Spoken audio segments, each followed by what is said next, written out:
ada satu hal yang sering kali terlewatkan, sering kali tidak diperhatikan. Kalau kita belajar mengenai salib Tuhan, ketika kita belajar mengenai salib Tuhan, ada satu hal yang sering kali terlewatkan.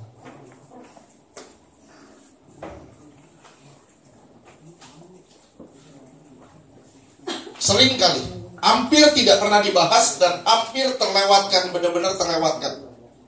Coba saudara lihat Matius 27 ayatnya ke-34. Sebenarnya hal ini sangat penting ketika kita belajar mengenai salib, yaitu antara salib Tuhan dengan salib kita, atau salib kita, salib manusia dengan salib Tuhan. Saudara mungkin memikul salib, tapi pertanyaannya salib siapa yang saudara pikul? Salib siapa yang saudara pikul? Salib Tuhan harus ada ciri-ciri seperti ini. Ini ciri-ciri salib Tuhan. Bisa dikecilin dikit kan? Bisa dikecilin dikit kan? Iya, nomor 2. Iya, paling ujung. Iya. Salib Tuhan ciri-cirinya gini, Matius 27 ayat 34. Matius 27 ayat 34, demikian firman Tuhan. Lalu mereka memberi dia minum anggur bercampur empedu. Setelah ia mengecapnya, ia tidak mau meminumnya. Mungkin bagi sebagian orang nggak ngerti ini. Apa sih anggur campur empedu? Anggur campur empedu apa sih? Nggak ngerti. Saya pun tadinya nggak ngerti. Apa sih campur empedu? Tapi ini banyak kali terlewatkan. Kalau kita bicara mengenai salib Tuhan, ini banyak dilewatkan. Anggur bercampur empedu. Tuhan dikasih, Tuhan tolak. Apa sih anggur campur empedu? Sebenarnya kalau saudara lihat, anggur campur empedu itu sama dengan obat bius saat ini. Orang yang sedang disalib itu menderita kesakitan yang sangat amat parah. Orang yang sedang disalib itu orang yang sangat menderita. Sakitnya luar biasa. Itu ketarik dadanya sampai gak bisa napas. Dan diberi keringanan dalam bentuk anggur dicampur dengan empedu. Orang itu langsung teler, langsung pingsan. Memang tidak seperti obat bius hari ini. Tapi cukup bikin orang tidak sadarkan diri. Tuhan bikin apa sama anggur campur empedu ini? Tuhan bikin apa? Coba pelajari baik-baik di bawahnya. Setelah dia mengecapnya, jangan diganti dulu. Ya, setelah dia mengecapnya, ia tidak mau meminumnya. Artinya ditolak sama dia.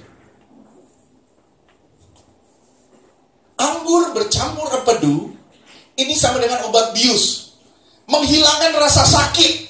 Tapi bayangin luar biasanya Tuhan, ketika dia dikasih malah ditolak sama dia. Ini salib yang benar. Banyak orang Kristen gak mau mikul salib seperti ini, mati di kayu salib seperti ini. Banyak orang Kristen mau disalib dan dia terima anggur campur empedunya. Begitu dia naik ke atas, dia pikul kayu salib, dia minum anggur campur empedunya. Artinya apa? Tidak mau merasakan sakitnya, tidak mau merasakan penderitaannya. Tapi Tuhan bilang, kalau kamu naik ke atas kayu salib, kamu harus berani merasakan penderitaannya, merasakan sakitnya. Dan firman Tuhan bilang apa? Matius 10 ayat 38. Matius 10 ayat 38. Barang siapa tidak memikul salibnya dan mengikut aku, ia tidak layak bagiku. Kelayakan seorang manusia, kelayakan seseorang percaya, yaitu ketika saudara mau memikul salib tanpa anggur dicampur empedu. Sekali lagi kita lihat Matius 16 ayat 21 sampai dengan 24. Demikian firman Tuhan. Sejak waktu itu, Yesus mulai menyatakan kepada murid-muridnya bahwa ia harus pergi ke Yerusalem dan menanggung banyak penderitaan dari pihak tua-tua, imam-imam kepala, dan ahli-ahli Taurat, lalu dibunuh dan dibangkitkan pada hari ketiga. Terus, dua-dua. Tetapi Petrus menarik Yesus ke samping dan menegur dia. Katanya, Tuhan, kiranya Allah menjauhkan hal itu sekali-sekali tak akan menimpa engkau. 2-3. Maka Yesus berpaling dan berkata kepada Petrus, "Enyahlah iblis, engkau suatu batu sandungan bagiku, sebab engkau bukan memikirkan apa yang dipikirkan Allah, melainkan apa yang dipikirkan manusia." Iya, karena kita punya kehendak. Kita punya kehendak. Dan kehendak itu membuat kita meminum anggur campur empedu. Kehendak itu maunya kita enak, maunya kita nyantai, maunya kita damai. Tapi Tuhan bilang enggak. Kalau kamu percaya aku, kamu harus memikul salib itu. Kamu harus memikul salib itu. Enggak bisa, enggak. Memikul salibnya seperti apa? Salib yang Tuhan beri, yang Tuhan izinkan dalam diri kita, itu bukan salib yang dibarengi dengan anggur dicampur empedu. Nanti kita belajar ya, nanti kita bahas sedikit-sedikit, nanti kita belajar sedikit-sedikit. Anggur dicampur empedu itu dipakai untuk menahan rasa sakit. Menahan rasa sakit seperti morfin hari ini, untuk mengurangi rasa sakit. Biasanya orang yang disalib itu mau meminumnya. Biasanya orang yang disalib itu pasti mau meminumnya karena penderitaannya itu begitu parah. Tapi luar biasanya Yesus, begitu dia rasa itu anggur dicampur empedu, dia tolak. Kenapa? Inilah salib Tuhan, bukan salib manusia. Salib Tuhan akan menolak semua rasa sakit, semua penghilang rasa sakit. Itulah salib Tuhan. Tapi kalau salib manusia, saudara memikul salib, saudara berusaha mengurangi rasa sakitmu. Gimana Pak caranya? Nanti kita belajar sedikit-sedikit ya. Salib akan menimbulkan rasa pahit pada diri kita, tapi tidak pada Yesus. Kita pada saat memikul salib sering kali membutuhkan anggur bercampur empedu. Karena kita sesarat dengan berbagai perasaan, berbagai keinginan, berbagai kebutuhan. Kita syarat dengan berbagai keinginan, berbagai kebutuhan. Oleh sebab itu pada saat kita memikul salib, kita minta tuh anggur campur empedunya. Ini masalahnya. Banyak orang Kristen begini nih sekarang nih. Sepertinya dia memikul salib, tapi begitu dia pikul salibnya, dia bilang, minta dong anggur campur empedunya. Minta dong pengurang rasa sakitnya. Minta dong supaya saya lebih enjoy jalannya. Salib yang Tuhan mau adalah salib tanpa anggur dicampur empedu. Ayat 24. Lalu Yesus berkata kepada murid-muridnya, "Setiap orang yang mengikut aku, dia harus menyangkal dirinya, memikul salibnya, dan mengikut aku." Setiap orang yang mau mengikut Tuhan, ini syaratnya. Menyangkal diri artinya menyangkal semua keinginan-keinginan saudara. Keinginan untuk dihormati, keinginan untuk disayangi, keinginan untuk dihargai, keinginan untuk segala sesuatu. Kalau saudara masih punya keinginan-keinginan ini, saya bilang saudara gak akan jadi imam. Ingat hari Minggu? Ingat ya, hari Minggu ya, kemarin ya. Khotbahnya apa? Tuhan datang buat apa? Datang buat apa? Menyelamatkan. Cetek. Enggak, Tuhan datang buat menyelamatkan doang, tapi untuk memulihkan kerajaan imam. Saudara dipanggil menjadi imam-imam yang melayani. Setia melayani.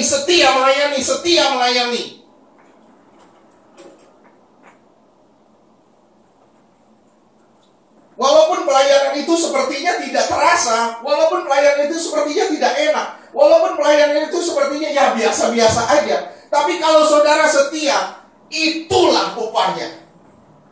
Dan kalau saudara setia, ini saudara tanpa saudara sadari, ada sesuatu yang besar yang Tuhan telah berikan, yang Tuhan akan berikan buat saudara. Banyak orang menghindari salib. Banyak orang menghindari salib. Banyak orang berasa salib itu sebagai suatu kebodohan. Salib itu begini, salib itu begini. Salib itu bego katanya. Salib itu begitu, salib itu begini. Banyak orang merasa salib itu sesuatu yang gak berharga. Mungkin bagi saudara, wah saya orang Kristen, salib tetap berharga. Tapi bagi saudara, belum tentu saudara benar-benar menghargai salib dengan benar. Belum tentu saudara menghargai salib dengan benar.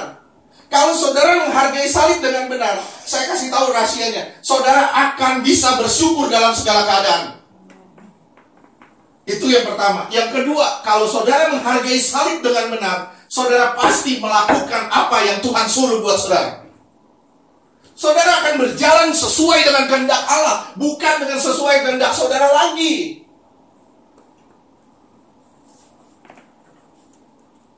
Tuhan mau saudara memikul salib itu tanpa anggur dicampur empedu. Yang dimana saudara tidak punya syarat lagi dengan perasaan-perasaan. Saudara tidak syarat lagi dengan berbagai keinginan. Tapi saudara syarat dengan berbagai ucapan syukur dan keinginan untuk mendekat kepada Tuhan. Coba lihat Lukas 23 ayat 34. Demikian firman Tuhan. Yesus berkata, "Ya Bapa, ampunilah mereka, sebab mereka tidak tahu apa yang mereka perbuat." Dan mereka membuang undi untuk membagi pakaiannya. Ini Yesus dipermalukan begini.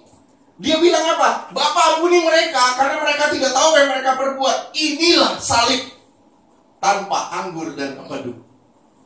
Dimana ketika saudara diperlakukan dengan kejam, saudara diperlakukan dengan tidak wajar, saudara mengalami fitnaan, siksaan batinia, saudara ditolak, saudara dihakimi, saudara disingkirkan,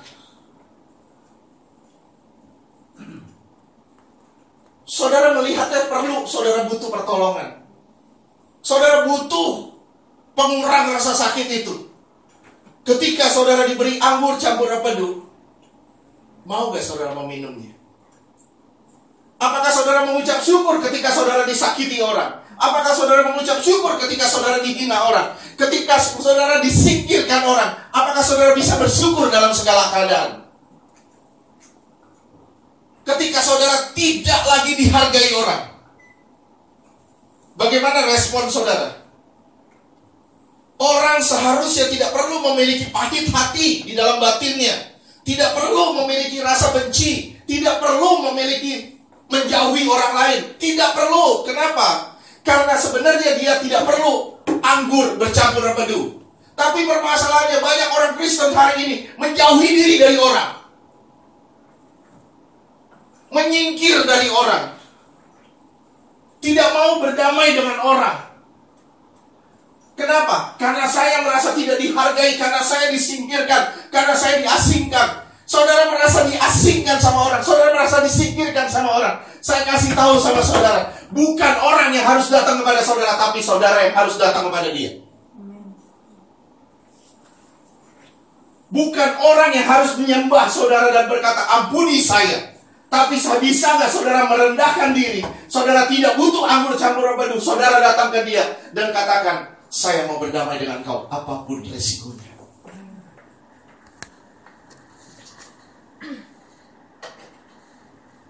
Mungkin kita bisa melakukannya dengan orang yang dekat dengan kita dan kita sayangi. Tapi bisa nggak saudara melakukannya untuk orang yang jauh dari saudara, atau orang yang belum saudara kenal baik?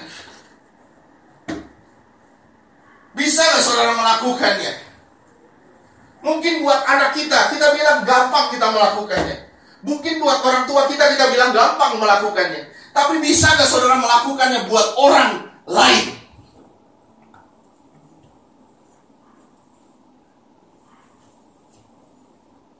Buat orang yang gak ada juntrungannya sama saudara, buat orang yang begitu menyakiti saudara. Ketika saudara ditawari anggur bercampur empedu, mau terima gak kau? Saudara mungkin bilang, saya mau terima Tuhan, saya mau terima. Kalau saudara mau terima, Anggur campur pedu. Silakan saudara simpan sakit pahit hati itu. Dan saudara sedang memikul salib manusia. Dan salib itu akan membawa saudara pada kematian yang benar. Tapi kalau saudara menolak anggur campur pedu itu, saudara sedang memikul salib Tuhan. Lebih baik saya berdamai dengan orang lain. Lebih baik saya mendoakan orang lain. Lebih baik saya tidak bermusuhan dengan siapapun juga. Kenapa? Karena saya tahu ini adalah berkat dari Tuhan. Tuhan sedang menyiapkan saya sesuatu yang luar biasa untuk saya maju lebih dalam lagi bersama dengan Tuhan. Banyak orang seolah-olah sedang memikul salib. Saya kasih tahu sama saudara, pikul salib itu tidak butuh hiburan. Pikul salib tidak butuh hiburan. Pikul salib itu tidak butuh kesukaan. Pikul salib itu tidak perlu pembelaan.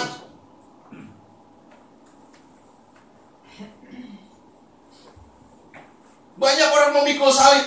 Yang dicari apa? Yang penting gue dibela. Gue gak dibela sama manusia, gak apa-apa. Yang penting gue dibela Tuhan. Kita mau cari pembelaan dari Tuhan, sementara kita gak mau berdamai dengan orang. Salib model apa ini?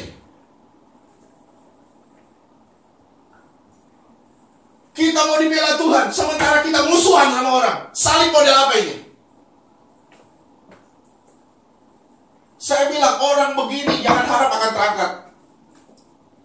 Jangan pikir dia akan terangkat. Dijamin tidak akan terangkat. Tuhan hanya cari orang yang setia. Yang setia sampai apa? Sampai mati. Bukan setia setengah mati, tapi setia sampai mati. Tuhan cari orang yang begini. Ibrani 12 ayat 2.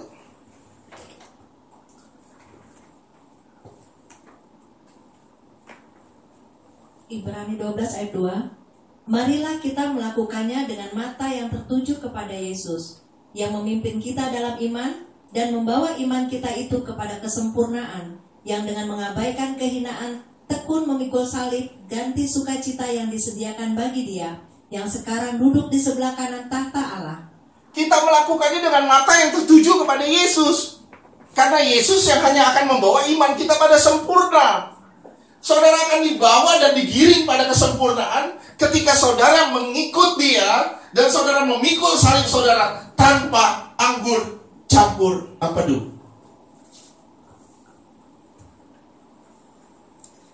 Saudara lihat ya, dia mengabaikan semuanya, bahkan kedudukannya sebagai raja. Dia ambil kehinaan itu supaya apa? Supaya banyak orang bertobat, supaya banyak orang terima Dia sebagai Tuhan dan Juru Selamat.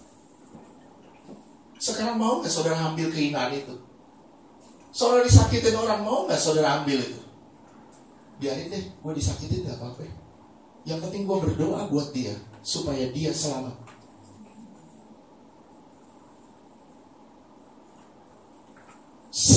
Orang-orang di sekitar saya gak mungkin selamat kalau tidak ada yang mendoakannya. Tuhan kasih izinkan dia menyakiti kita. Tujuannya untuk apa? Satu, untuk membentuk kita, memproses kita. Dua, untuk menyelamatkan dia. Karena Tuhan tahu hanya dengan kasih orang itu bisa selamat. Tanpa kasih seseorang gak bisa selamat. Hanya kasih yang membuat orang selamat. Nah, saudara disakiti sekarang. Misalnya saudara disakiti orang, saudara dihina orang, saudara disingkirin orang, saudara dijelekin orang, saudara diasikin sama orang. Sekarang saya tanya sama saudara, di mana proses saudara? Di mana pembentukan saudara? Ketika saudara mengasihkan dia juga. Di mana cara saudara menolak anggur campur pedu itu? Ketika saudara juga melakukan hal yang sama sama dia. Ketika saudara melakukan hal yang sama dengan dia. Lu gak mau tegur gue juga gak mau tegur lu. Lu benci gue juga benci lu. Siapa lu bisa bikin ini sama gue? Tapi Tuhan gak mau begitu. Tuhan bilang apa? Di atas kayu salib, Tuhan gak mau minta anggur campur pedunya untuk mengurangi rasa sakitnya. Malah dia bilang, ampuni mereka, karena mereka tidak tahu apa yang mereka perbuat. Ketika saudara disakiti, bisa gak saudara bilang, ampuni dia, karena dia tidak tahu apa yang dia perbuat. Dan mulailah berdamai dengan dia. Bukan Tina yang datang ke saya karena dia menyakiti saya, dia harus datang ke saya dan minta maaf sama saya. Di manakah kebenarannya kalau kayak gini? Tapi ketika Tina menyakiti saya, bisa nggak saya tetap datang ke Tina dan saya bilang, aku tetap mengasihimu apapun yang kamu lakukan buat aku. Aku tetap mengasihi dia apapun yang dia buat sama saya. Ini salib yang benar. Ini yang salib tanpa anggur dicampur empedu. 1 Korintus 2 Korintus 11 ayat 23.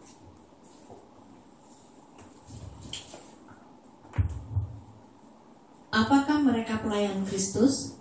Aku berkata seperti orang gila. Aku lebih lagi. Aku lebih banyak berjerih lelah, lebih sering di dalam penjara, didera di luar batas, kerap kali dalam bahaya maut. Saya tanya sama saudara, Paulus mengalami ini, dia tolak gak? Dia ngeluh gak? Dia ngeluh gak? Enggak, sama sekali dia gak ada keluhan kok.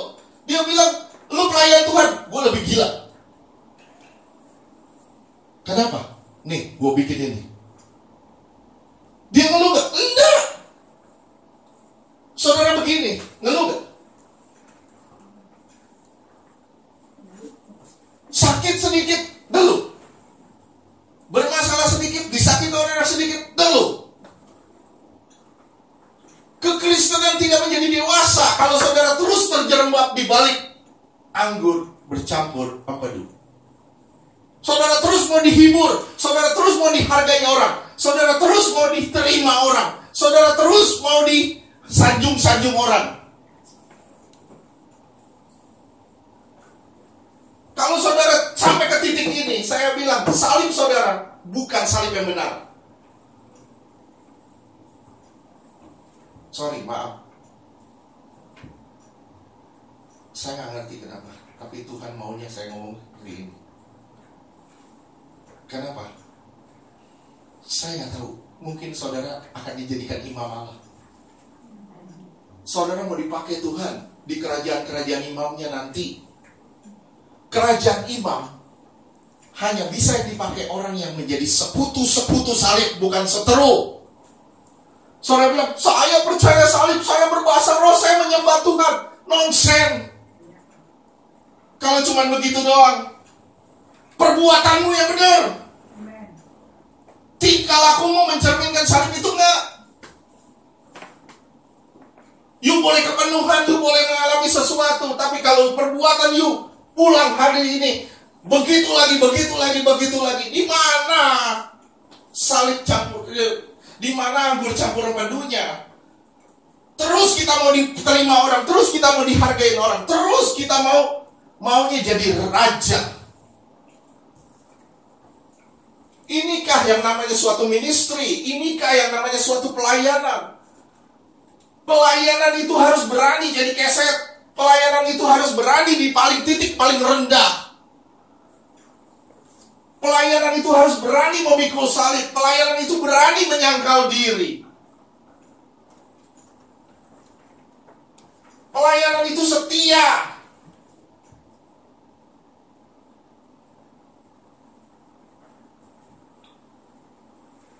Ketika saudara pikul salib, ketika saudara sedang memikul salib, semua orang harus tahu.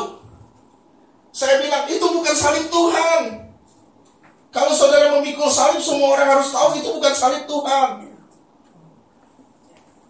Umumnya kita mencari belas kasihan dari orang.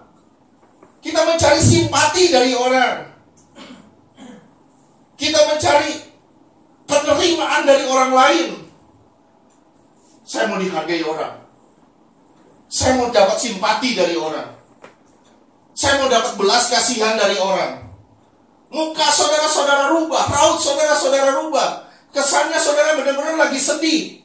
Tujuannya apa? Supaya saudara dapat pembelaan dari Tuhan. Inikah salib yang saudara pikul? Saya tanya, kalau begini, ini salib apa? Semua orang harus tahu saudara lagi pikul salib. Semua orang harus tahu saudara lagi bermasalah. Bisa nggak saudara tetap ceria walaupun masalah itu sedang mendera? Bisa nggak saudara tetap mengasihi walaupun dia tidak mengasihi? Bisa nggak saudara tetap berjalan bersama dia walaupun dia tidak mau berjalan bersama saudara, tapi saudara tetap pegang tangannya?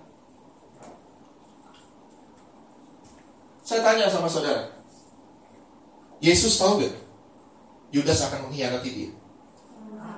Tahu gak? Tiffany, kalau kamu misalnya, maaf, suatu hari pacaran sama cowok, dan cowok itu kamu tahu akan mengkhianati kamu, misalnya, mau gak kamu jalan sama dia terus? Mau gak? Kok Yesus mau? Bukan berarti saya bilang kamu harus jalanin sama cowok-cowok yang begitu. Bukan. Saya bilang kok Yesus mau jalan sama begitu? Yudas dia tahu bakal mengkhianati. Dari awal Yudas akan mengkhianati dia. Tapi di mana kasihnya? Yesus tetap mengasihi dia dan tidak berubah.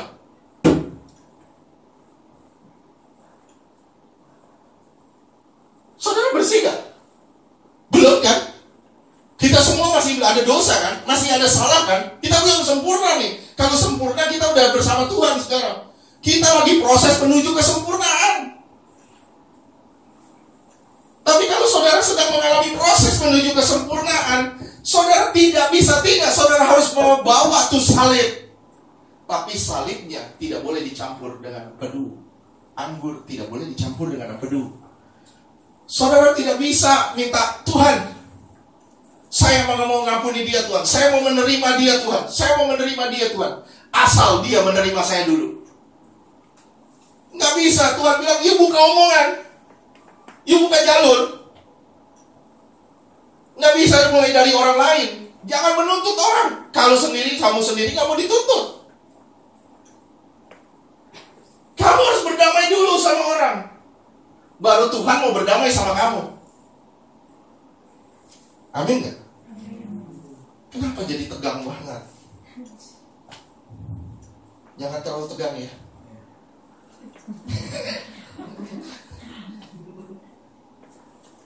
Saya kalau ngomong soal kepahitan memang agak garang. Kenapa? Karena Tuhan bilang hampir 100% orang Kristen simpen kepahitan. Saya melayani banyak sekali pendeta, semua hamba Tuhan, nggak ada yang nggak yang nyimpen kepahitan. Masalah nih. Saya tapi bukan ngomong soal kepahitan toh. Saya akan ngomong banyak hal. Banyak salib itu bukan hanya soal kepahitan. Salib itu bukan hanya saudara-saudara ditolak. Salib itu pengucapan syukur. Bagaimana caranya kau mengucap syukur walaupun itu gak enak buat kamu? Itu salib. Tapi Pak, sakit banget Pak. Terima, itu salib. Kenapa? Lewat itu kamu sedang diproses, dibentuk sama Tuhan menjadi pribadi yang sempurna, menjadi pribadi yang berbeda dari dunia. Jangan jadi orang Kristen yang cengeng, tapi mulai jadi orang Kristen yang bisa mengucap syukur dalam segala hal. Begitu engkau disakiti, begitu engkau mengampuni. 1000 kali engkau disakiti, 1000 kali engkau mengampuni. Tapi Pak, parah banget Pak, saya tidak diterima. Yuk yang terima dong. Tapi Pak, saya ditolak Pak, saya tidak diterima Pak. Iya, kita kadang gimana mau diterima kalau kita nggak mau buka jalur.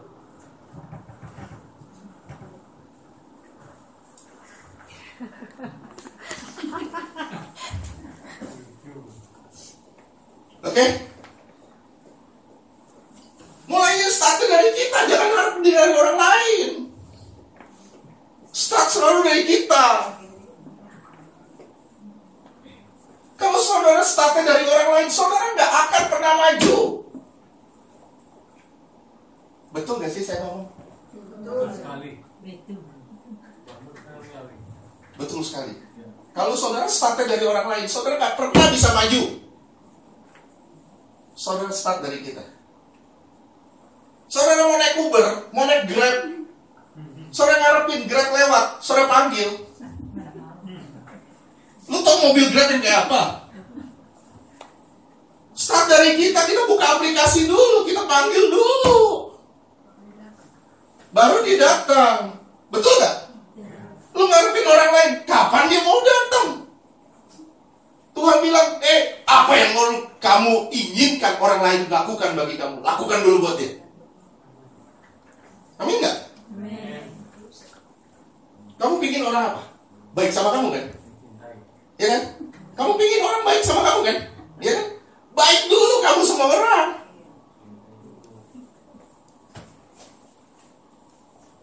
Ripka, kamu pengen dihargai orang kan? Betul gak? Cobalah menghargai orang.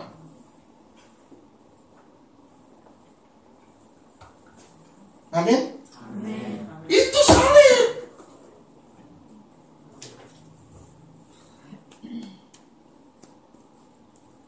Kita pengen disayang orang, Gimana kamu pengen disayang orang? Lu gak pernah sayang orang.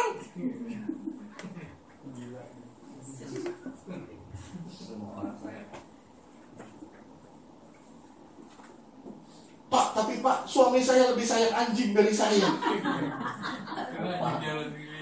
Saya bilang, wah, lu mesti berubah. Anjing lebih nurut dari lu. Betul gak? Kadang-kala, saya bilang istri saya baik banget. Saya kadang-kala, istri-istri itu jauh lebih gak nurut dari anjing. Sorry, maaf, ada kasar ya. Sorry, maaf.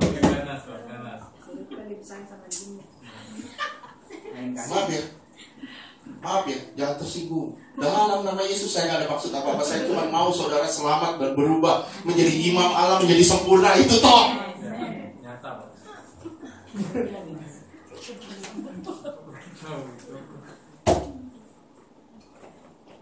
Kadang-kala orang lebih senang sama dunianya, orang lebih senang sama ini. Kenapa sih lu gak mau ngobrol sama gua? Nah, lu bilang, kenapa dia gak mau ngobrol sama kamu? Kenapa lu jadi begini? Kenapa begini? Tanya sama diri kita, kenapa saya begitu, bikin dia begitu? Betul gak? Jangan tanya orang lain, tanya ke diri kita. Selalu prosesnya ke diri kita. Minum saya di belakang. Prosesnya selalu ke diri kita. Jangan prosesnya ke orang lain. Kalau saudara proses ke orang lain, saudara akan terjerembab di balik kekecewaan demi kekecewaan. Dan sampai Tuhan datang, saudara belum berdamai sama orang. Makanya saya bilang, jangan start, jangan nuntut dari orang. Diri kita yang kita beresin.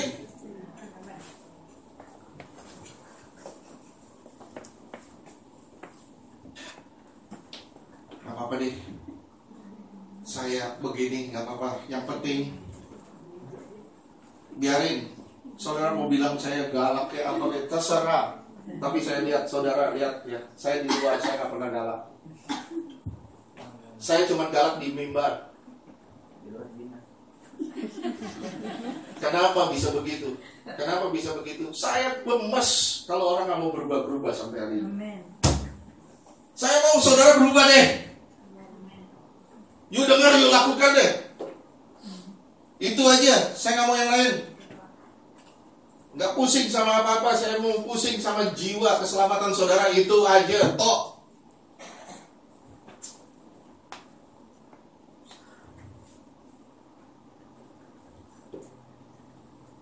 Kita merubah raut muka kita merasa sedih, kita merasa diabaikan, kita cari pembelaan dari orang.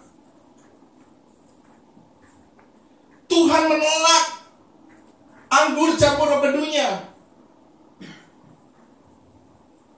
Kenapa hal ini bisa terjadi? Karena Allah tidak membiarkan daging berkuasa atasnya.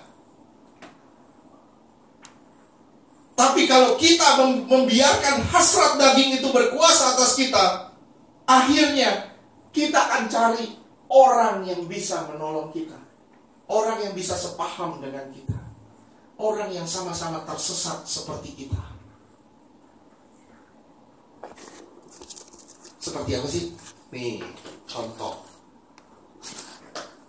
Saya pernah melayani satu pendeta di satu daerah. Dia bilang gini, saya nggak mau pelayanan lagi Pak, saya mundur dari pelayanan. Kenapa? Istri saya diambil laki-laki lain. Dia gembala, jemaatnya cukup gede, salah satu GBI. Saya bilang gini, tiba-tiba Roh Kudus ngomong gini, saya belum tahu ayat ini, tiba-tiba Roh Kudus ngomong di telinga saya, suruh dia baca Lukas 16 ayat 15.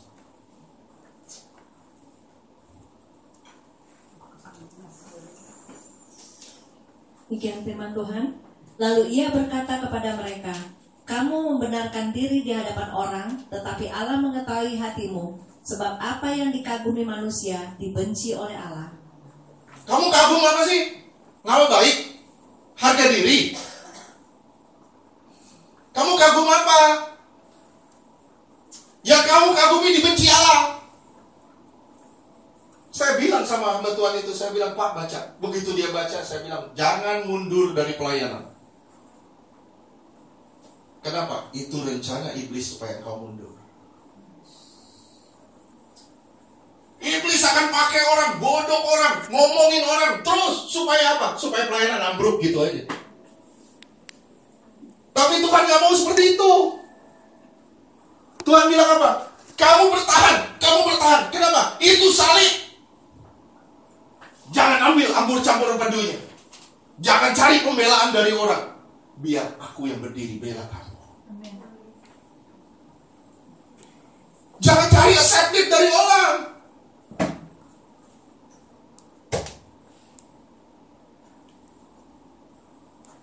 Jangan cari itu. Tapi mulai cari gimana caranya saya berkenan di hadapan Allah. Waktu demi waktu dalam hidup saya.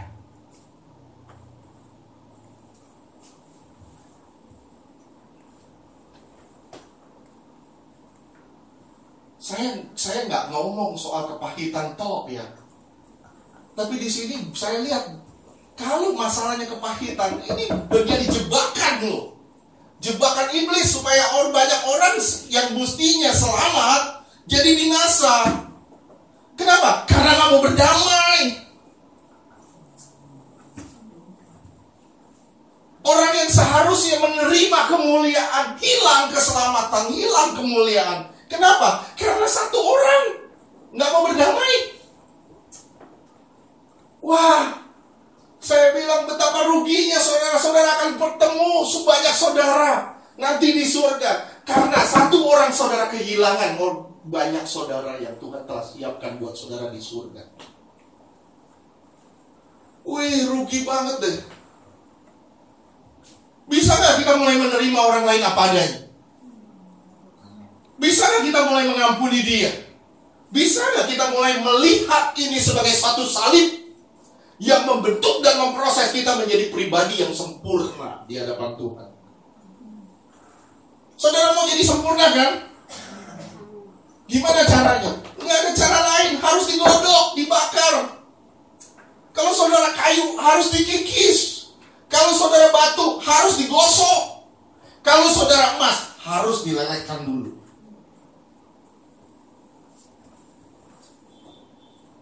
Begitu saudara mengalami proses, emang enak. Saudara mau jadi mempelai Kristus, saudara mau menjadi mempelai Kristus, gimana caranya? Esther mempersiapkan 12 bulan untuk menjadi mempelai Kristus. Gimana caranya?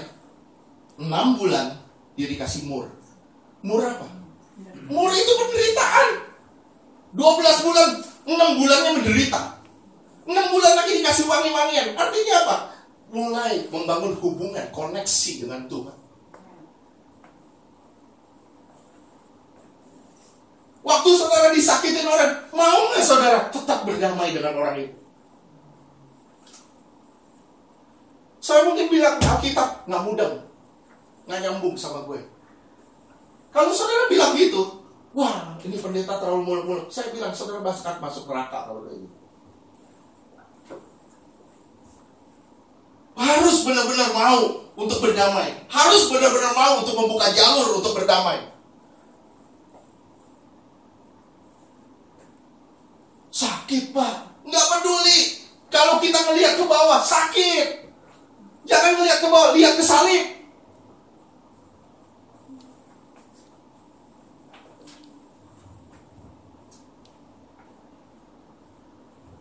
Ada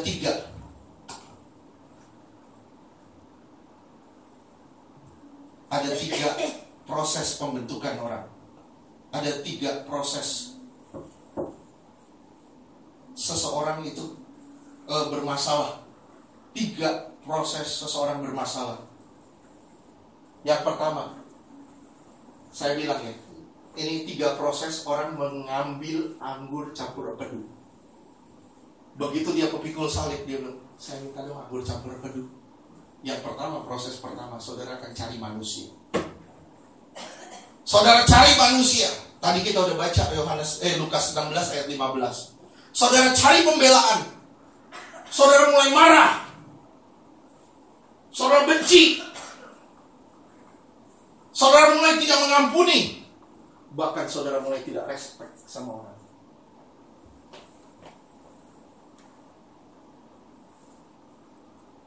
Halo? Pernah ngalamin seperti ini? Saudara cari manusia. Lu gak bela gua, ya sudah gua pergi. Gua minggat. Bukan begitu caranya. Bisa gak kita gak minta anggur campur empedu? Tapi mulai kita lihat, kalau gak ada yang bela saya, biar Tuhan yang bela saya. Saya gak pusing sama manusia. Saya gak pusing sama orang. Yang saya pusing gimana caranya saya berkenan di hadapan Allah hari demi hari dalam hidup saya. Ketika saudara disakiti orang, ketika saudara difitnah orang, bagaimana respon saudara? Apakah saudara butuh pembelaan? Saudara cari orang-orang yang bisa sepakat dengan saudara.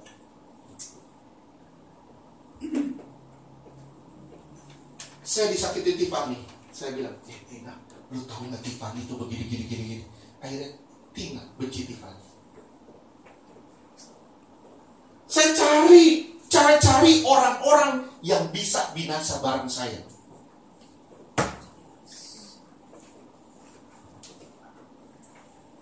Saya nggak mau sakit hati sendiri dong. Saya harus ada teman yang menemani saya.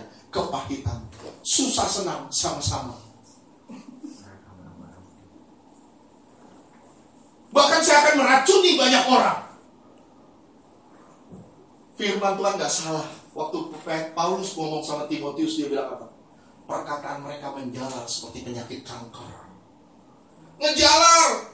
Sini ngomong, situ ngomong, sini ngomong, situ ngomong, sini ngomong, situ ngomong. Akhirnya semua orang berpenyakit.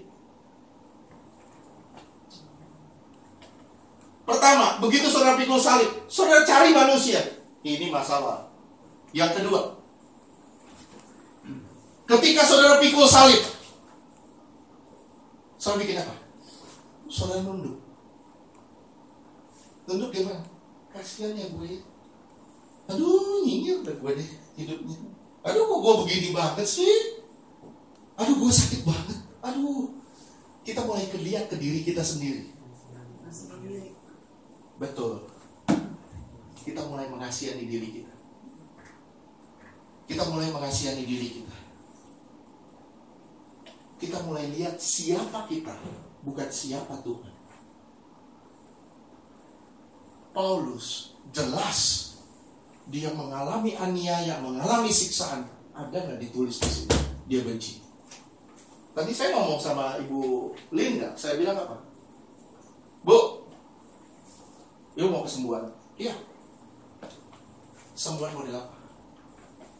Yang paling pertama yang Tuhan mau sembuhin kita adalah sembuh batinnya kita.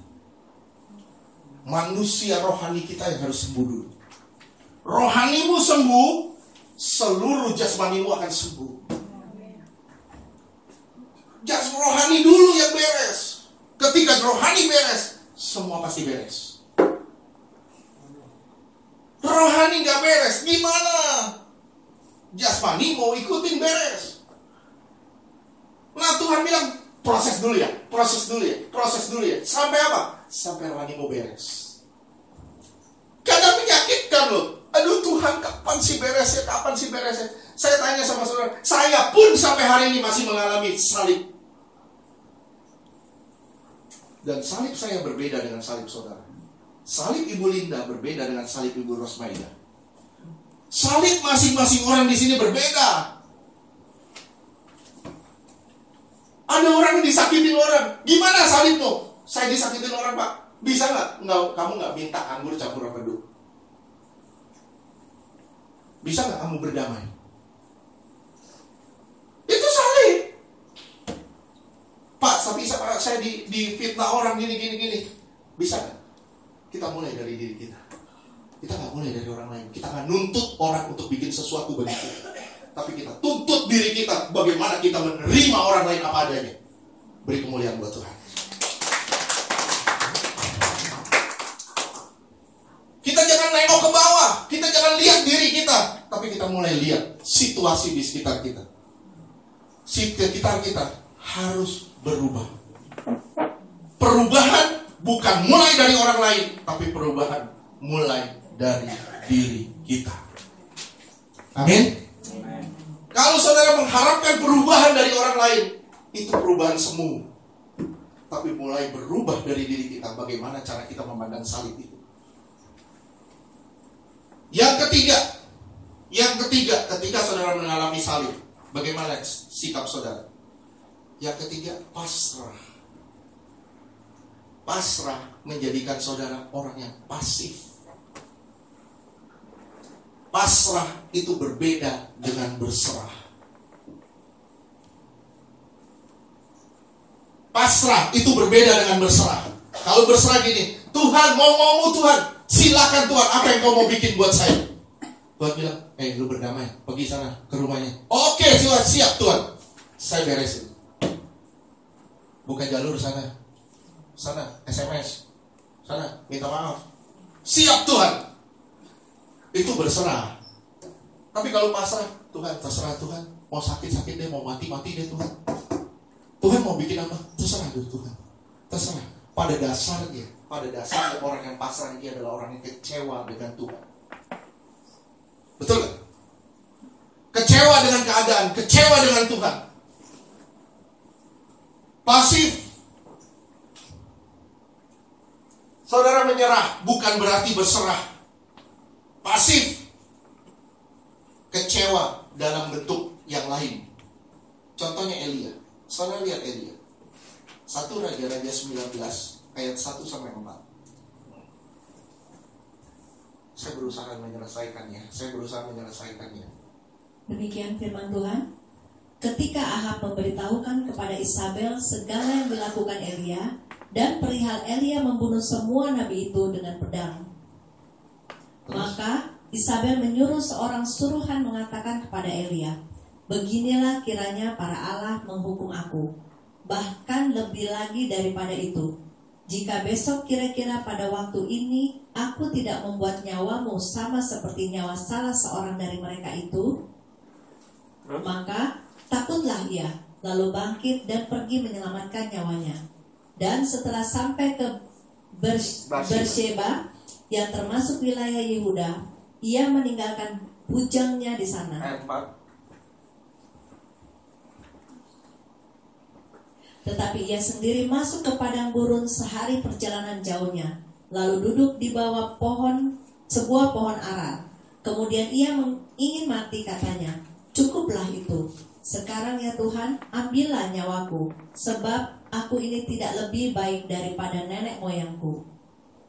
Elia hebat, luar biasa. Bisa turunin api dari langit. Dia katakan pada hujan berhenti. Orang mati bangkit. Kurang apa? Kurang berserah. Dia cuma pasrah. Dia bilang mati aja deh buat Tuhan. Tuhan mau bunuh saya, bunuh aja sekarang.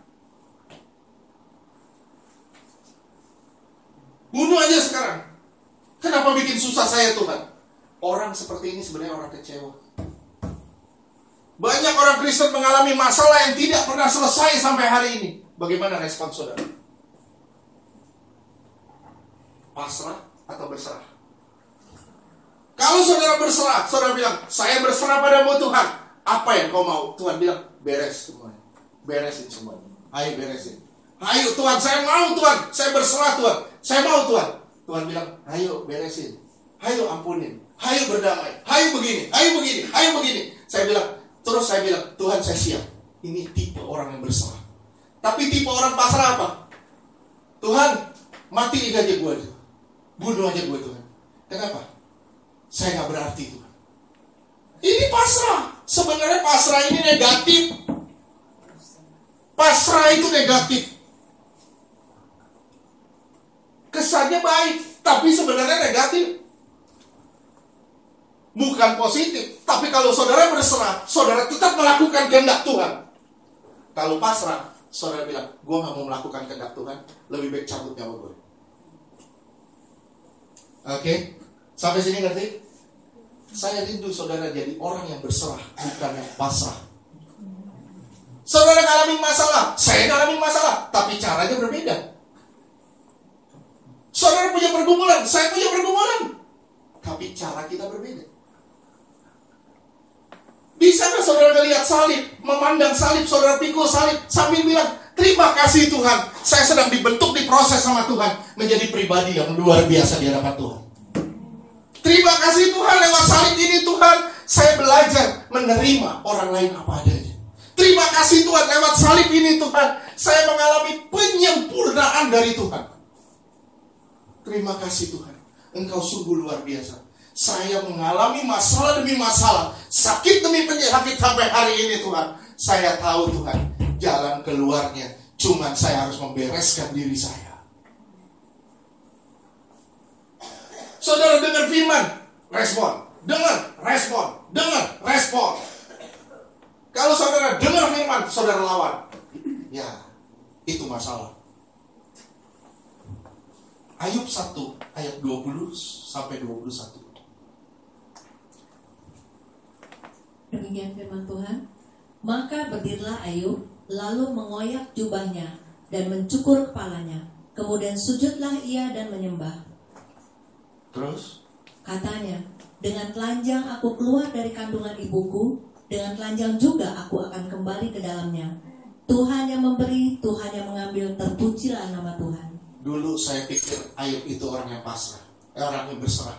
Tapi sekarang saya bilang Ayub itu orang yang pasrah. Walaupun di sini Tuhan bilang Ayub tidak berdosa, tapi Tuhan menyelidiki hatinya. Dia sedang mengalami proses dari Tuhan. Ayub 2 ayat 9 dan 10. Udah anaknya mati semua, harta bendanya amblas semua, sakit pula badannya. Demikian Tuhan. Maka berkatalah istrinya kepadanya, masih bertekunkah engkau dalam kesalehanmu? Kutukilah Allahmu dan matilah. Terus? Tetapi jawab Ayub kepadanya, engkau berbicara seperti perempuan gila. Apakah kita mau menerima yang baik dari Allah, tetapi tidak mau menerima yang buruk? Dalam kesemuanya itu Ayub tidak berbuat dosa untuk bibirnya, dengan bibirnya. Dia tidak berbuat dosa dengan Bibirnya. hatinya. Nah, saya baru ngeh waktu Tuhan ngomong gini, dia tidak berbuat dosa dengan bibirnya. Bibirnya gak berdosa, hatinya kita gak tahu. Hatinya, nih baca Ayub 3 ayat 11 sampai 12. Ini Ayub ini banyak sebenarnya. Saya udah bongkar kan di sini. Demikian firman Tuhan. Mengapa aku tidak mati waktu aku lahir, atau binasa waktu aku keluar dari kandungan? 12. Mengapa pangkuan menerima aku? Mengapa ada buah dada sehingga aku dapat menyusu? Kenapa aku disusui? Biar mati aja, kalau mau mati, matiin aja dari waktu itu. Ini orang yang pasrah, bukan berserah. Walaupun dia pertama dia bilang, perempuan gila, lu mau yang baik aja dari Tuhan, lu gak mau terima sesuatu yang buruk dari Tuhan, lu mau begini. Dia bilang gitu sama istrinya. Tapi lihat ya, Bahkan bibirnya tidak berdosa, tapi hatinya kotor luar biasa. 20-26. 3:20-26. Ini saya cuma bikin sebagian aja ya. Mengapa terang diberikan kepada yang bersusah-susah dan hidup kepada yang pedih hati? Kenapa orang yang bersusah-susah dapat terang? Kalau saudara mau dapat terang, saya kasih tahu caranya gimana. Susah-susah lah hidup. Bukan susah dalam arti susah gimana, tapi pikulah salibmu. Gimana cara memikul salib? Tanpa anggur dan empedu. Ampunilah sesamamu dan mulailah berdamai dengan mereka yang menyakitimu. Itu baru namanya salib Tuhan. Nah sekarang saya tanya, saudara pikul salib gak hari ini?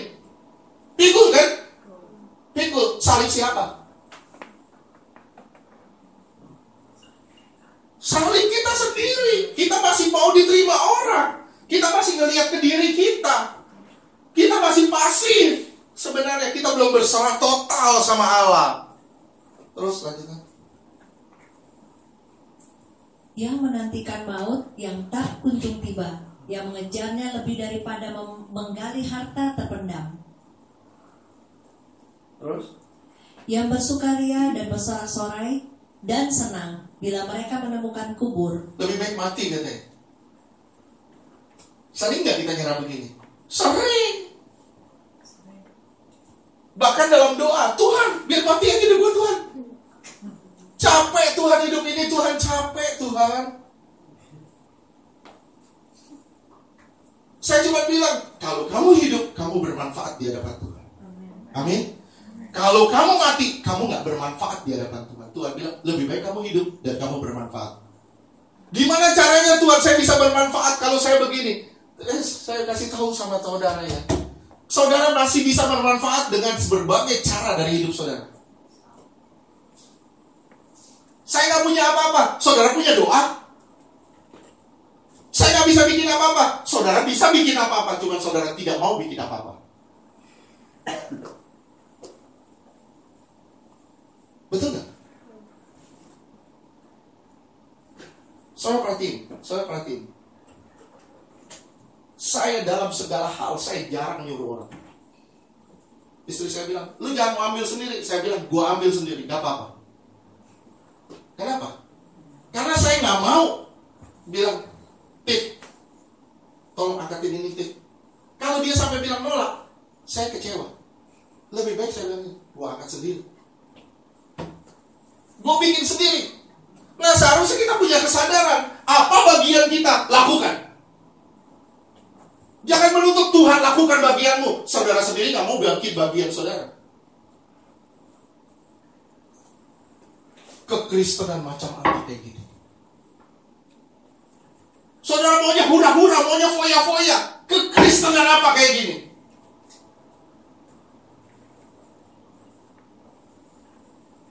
Kekristenan yang benar harus berani pikul salib tanpa anggur campur padu.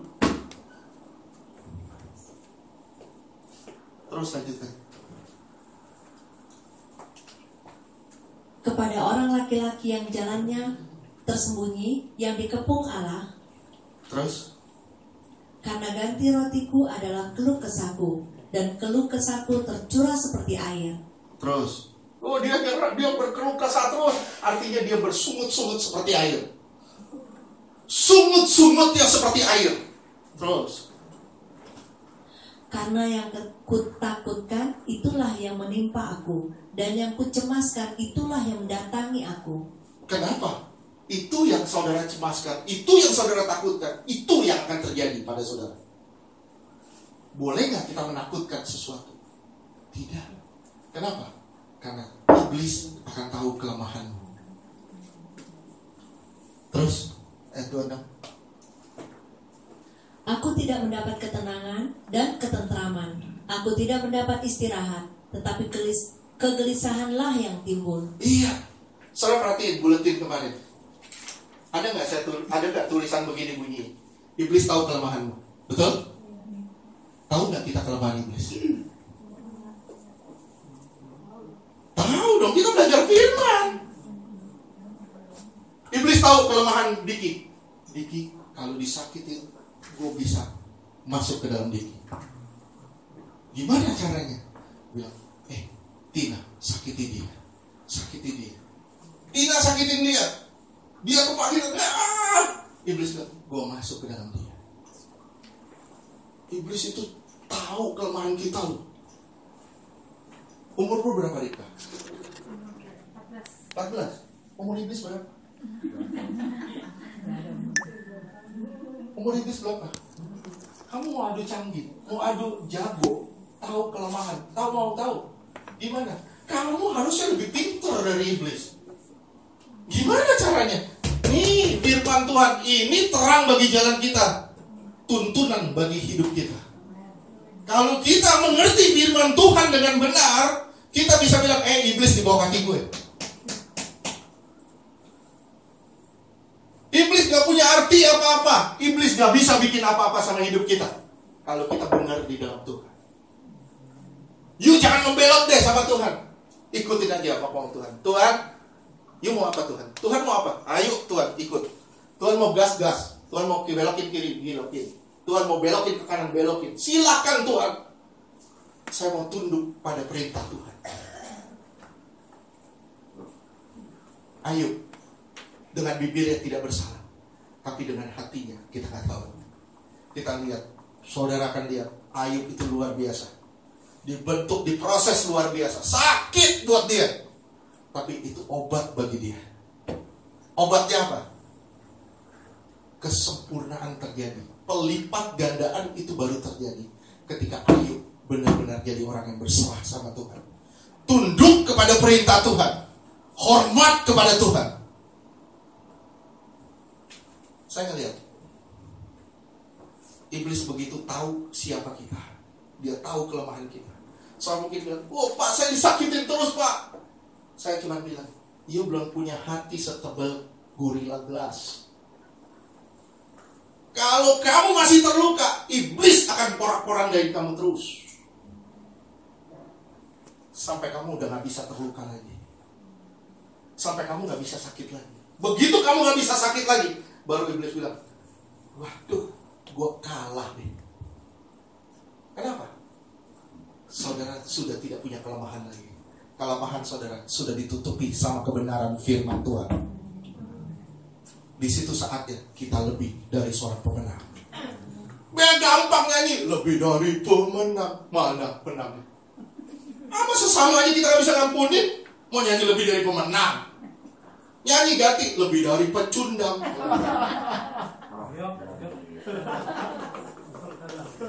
Lebih dari pemenang. Benar, lebih dari pemenang. Gimana caranya? Nah, itu. Menang dalam segala hal. Menang dalam pikul salib. Menang dalam iring Yesus. Daging gak akan senang dengan khotbah ini. Saya yakin daging gak akan suka. Tapi kalau saudara mau dibentuk, saudara dengar, lakukan, saudara akan jadi lebih dari seorang pemenang. Sakit Pak, gak peduli. Jangan lihat ke bawah, jangan lihat ke diri kita. Sakit Pak, saya harus cari teman yang harus bisa sakit dengan saya sama seperti saya. Oleh sebab itu, dalam pelayanan kita selalu ketemu orang yang terluka batiniannya cenderung untuk melukai orang lain di sekitar. Saya terluka nih, saya nyimpen luka nih, saya akan berusaha nyakitin orang lain di sekitar saya. Itu ciri khas orang terluka. Betul? Saudara terluka nih sama orang, saudara akan lawan orang yang dia sayang. Saudara akan bikin dia bermasalah sama orang yang dia sayang. Wah, ini ciri khas iblis bener. Gaya itu begitu terus dari dulu. Saya cuma bilang, bertobatlah. Jangan cari teman, tapi cari Tuhan untuk menyembuhkan luka-lukamu. Amin. Itu bukan salib. Salib itu sebenarnya gak butuh. Salib itu sebenarnya gak butuh anggur campur pedu. Banyak orang menderita nyata, tapi banyak orang tidak banyak orang yang mau pikul salib. Di luar sepertinya baik-baik, tapi di dalamnya banyak menggerutu. Orang yang seperti ini sebenarnya belum mengenal salib. Di luar seperti baik, wah luar biasa baik ya. Di dalam Tuhan bilang kamu seperti kuburan. Luar kamu terawat, dalam kamu penuh tulang belulang. Kita bilang, waduh Tuhan, horor banget. Kita bersih dari luar, wah kita baik dari luar. Di dalamnya, tahu gak lu? Dia tuh begini. Tahu gak lu? Wah, parah. Di luar baik. Bisa gak sih?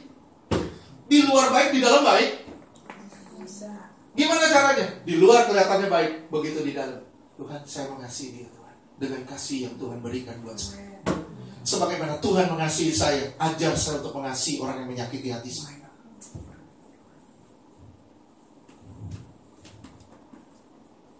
Orang yang menggerutu belum mengenal salib. Salib itu adalah didikan dan teguran. Saudara silakan catat, salib itu didikan dan teguran. Salib juga merupakan pembentukan karakter seseorang. Kadangkala karaktermu dibentuk lewat salib. Pertama, salib itu didikan dan teguran. Betul? Salib didikan dan teguran. Yang kedua, salib itu pembentukan karakter seseorang. Karakter saudara sedang dibentuk menjadi karakter surgawi. Dulu pada waktu saudara lahir, karaktermu kayak ibumu, kayak bapakmu. Dendam terus, benci terus sama orang. Marah-marah terus, ngamuk terus. Gak bisa dilawan, gak bisa dibantah. Tapi begitu engkau terima Yesus, Tuhan membentuk karaktermu. Engkau ketemu dengan orang-orang yang keras dan menyakiti hatimu. Firman Tuhan jelas bilang, Amsal 27 ayat 17. Saya sudahi di habis ini. Amsal 27 ayat 17. Sebenarnya masih banyak. Mau terus gak? Mau. Terus. Besi menajamkan besi, orang menajamkan sesamanya. Kalau saudara besi, saudara akan dipertajam dengan besi juga. Kalau saudara roti, saudara cukup disobek saja. Tapi karena saudara besi, saudara dihantam dengan besi juga. Tujuannya apa? Supaya saudara jadi besi yang tajam, yang berguna. Kalau saudara pisau, apa artinya saudara pisau kalau motong kapas aja gak bisa. Motong daging aja gak bisa. Apa artinya? Itu kan pisau. Saudara bilang tumpul Pak. Iya pisau tumpul. Saudara harus diasah lagi. Pakai besi, diasah lagi. Nah kalau saudara belum tajam dalam mengampuni orang, saudara akan terus diasah sama Tuhan sampai saudara tajam dalam pengampunan. Amin. Ya, beri kemuliaan dulu. Jangan tegang-tegang banget sih dia tegang. Pertama, salib itu didikan dan teguran. Kedua, salib adalah pembentukan karakter seseorang. Ketiga, salib itu akan merubah keinginan seseorang. Salib akan merubah keinginan seseorang. Orang yang tadinya sukanya main-main, sukanya dihormati, sukanya dihargai, engkau akan ketemu dengan orang-orang yang tidak menghargaimu, tidak menghormatimu. Pak nyumpain, enggak saya gak nyumpain, tapi ini kebaikan buat Pak. Engkau akan diasah sama orang sekelilingmu, terus diasah sama orang sekelilingmu. Tujuannya hanya satu, agar keinginanmu dirubah sama Tuhan. Saya kan pernah ngomong sama saudara kan, saya kepingin Kentucky. Saya pegang tempe. Saya bilang, Tuhan jadikan ini Kentucky. Gampang gak buat Tuhan? Gampang gak? Gampang gak? Tempe gak akan bilang, Tuhan jangan jadikan saya ayam Kentucky.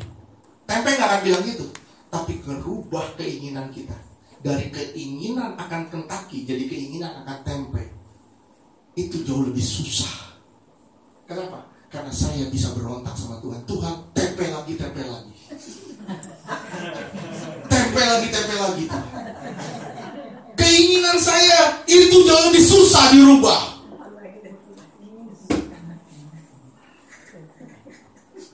Sulit merubah karakter kita. Sulit merubah keinginan kita. Lebih mudah merubah. Bikin mujizat kata Tuhan. Air jadi anggur. Air bisa berontak gak? Tuhan, jangan jadikan saya anggur.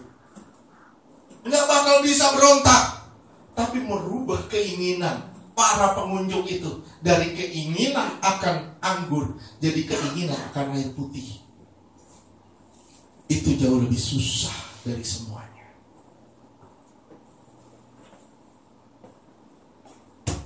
Sebenarnya saya bilang ya, kemarin kan saya udah cerita sama saudara hari Minggu kemarin kan. 2 hari lalu saya ngeliat, saya mimpi Tuhan bilang, aku sudah siap. Surga sudah siap, makanan sudah siap, semua perjamuan sudah siap. Tapi Tuhan bilang, sedikit yang terangkal. Kenapa? Orang Kristen sekarang duniawi. Ngeliatnya ke bawah terus, ke diri sendiri terus. Mulailah lihat sekelilingmu. Tuhan bilang, lihat sekelilingmu. Apa? Padi sudah menguning, siap untuk dituai. Jangan lihat ke dirimu. Lihat apa yang saya bisa kerjakan buat Tuhan. Saya kerjakan apa buat Tuhan. Tuhan, walaupun di gereja Tuhan ada kotoran dikit, saya angkat Tuhan. Itu pekerjaan Tuhan. Orang gak ada yang ngeliat, tapi Tuhan melihat.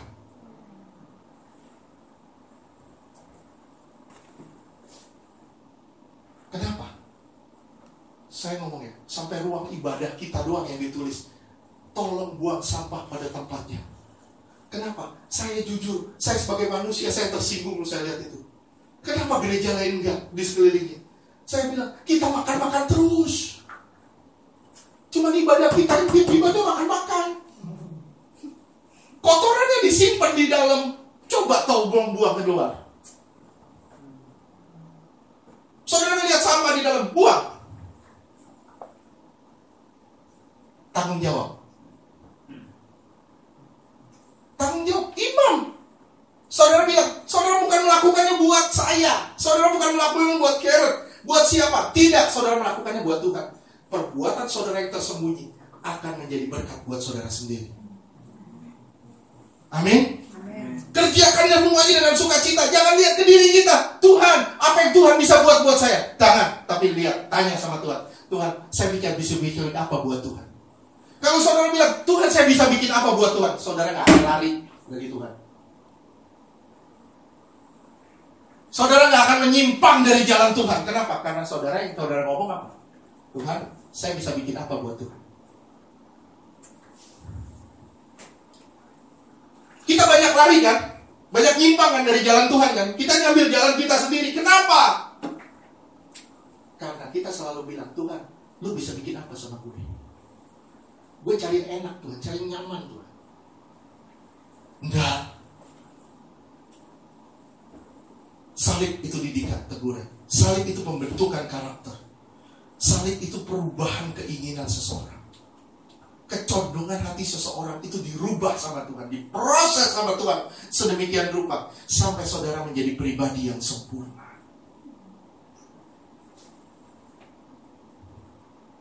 Salib, tadi saya bilang sama beberapa teman pelayanan, saya bilang apa? Salib itu bukan tempat menangis, betul? Ada nggak ditulis Tuhan menangis di atas kayu salib? Tuhan sakit, Bapak sakit banget, Bapak sakit. Enggak.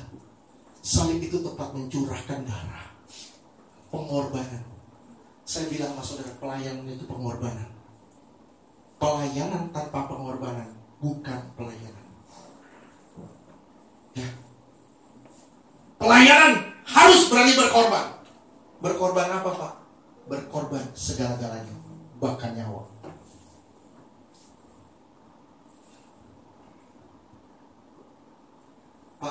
hari ini galak banget, biarin, gak apa-apa. Yang penting saudara jadi jinak. Gak apa-apa. Kita mau berubah, amin. Kita mau jadi pribadi yang sempurna, amin. Tuhan datang ke dunia bukan hanya mau kita selamat. Itu pemahaman yang sangat cetek. Selamat toh. Tapi Tuhan akan memulihkan kerajaan imam. Hari Minggu kemarin sudah dibuktikan. Ayat-ayatnya jelas, Tuhan mau memulihkan kerajaan imam. Permasalahannya apa? Mau gak kita jadi imam-imam itu? Imam yang seperti apa Tuhan? Yang melayani Tuhan di ruang Maha Kudus. Yang melayani Tuhan tanpa berkata tidak. Yang mengerjakan sesuatunya buat Tuhan dengan sukacita. Waktu Tuhan bilang, nah, bikin satu gereja di mana tidak ada jemaat. Saya kaget luar biasa. Saya bilang, Tuhan, gereja tanpa jemaat buat apa? Tuhan bilang, semua adalah pengerja. Oleh sebab itu tiap minggu saudara akan di-rolling, digilir melayani Tuhan, digilir melayani Tuhan. Tujuannya hanya satu, supaya saudara dapat upah, bukan hanya saya. Tapi saudara semua dapat upah. Kalau saudara tidak mau dapat upah, silakan. Tuhan mau kita jadi imam-imam Allah. Kita jadi pekerja-pekerjanya Allah yang melayani Dia di ruang Maha Kudus. Sempurna, sama seperti Allah adalah sempurna. Tuhan rindu kita pikul salib tanpa anggur dicampur abu. Mulai hari ini bilang, Tuhan, saya gak butuh salib, saya gak butuh anggur campur empedu dalam salib saya. Tuhan, ajar saya untuk mengasihi siapapun yang menyakiti saya. Ajar saya Tuhan untuk berdamai dengan siapapun juga. Ajar saya Tuhan untuk mengasihi dan tidak melihat ke diri sendiri. Ajar saya Tuhan untuk tidak melihat ke bawah. Ajar Tuhan saya untuk tidak mengandalkan manusia. Ajar saya Tuhan untuk tidak pasrah. Ajar saya Tuhan untuk berserah dalam segala hal. Ajar saya Tuhan untuk setia sampai saya mati.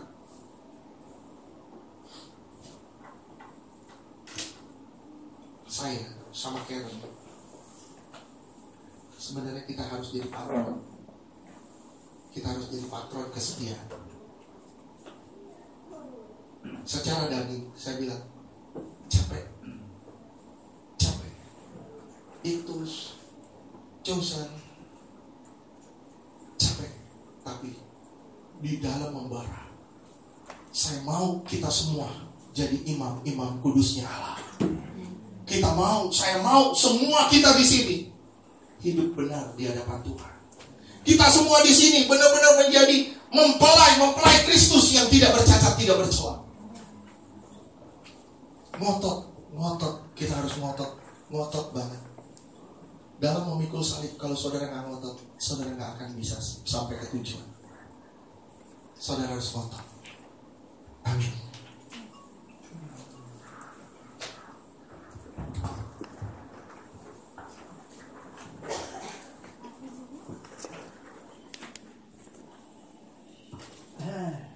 Sebenarnya ini bahan masih banyak.